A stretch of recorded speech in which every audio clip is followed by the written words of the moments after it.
اور سنو نا یار، یہ میرے نبی پاک کی شان ہے کہ کائنات میں نبیوں کے امام رسول پاک ہیں، پر کسی نے حضور سے کہا یا خیر البریہ، حضور نے فرمایا مجھے نہ کہو، یہ تو حضرت ابراہیم کا لقب ہے۔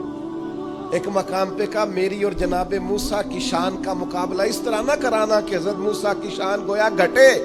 رسول پاک نے حضرت عیسیٰ کا مرتبہ بیان کیا، جناب یوسف کا مرتبہ بیان کیا، حضرت صدیق کی شان بیان کی، سیدنا فاروق کی عظمت بیان کی، حضرت عثمان کو حیا والا کہا، مولا علی کی عظمتیں بیان کی، نبی کریم علیہ السلام نے جناب عمار ابن یاسر کی شان بیان کی، ابو عبیدہ بن جراح کو امین امت کہا۔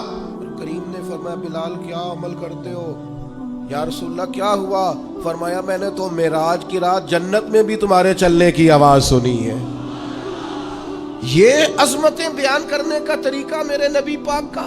تو نے ہر شخص کی قسمت میں یہ عزت لکھی، آخری خطبے کی صورت میں وصیت لکھی۔ حضور نے کہا یتیم کی پرورش کرو گے تو یہ ملے گا، بیواؤں کا خیال رکھو گے تو یہ ملے گا، مسکین کو یہ ملے گا، استاد کی یہ شان، باپ کی یہ شان، بیٹی کی یہ شان۔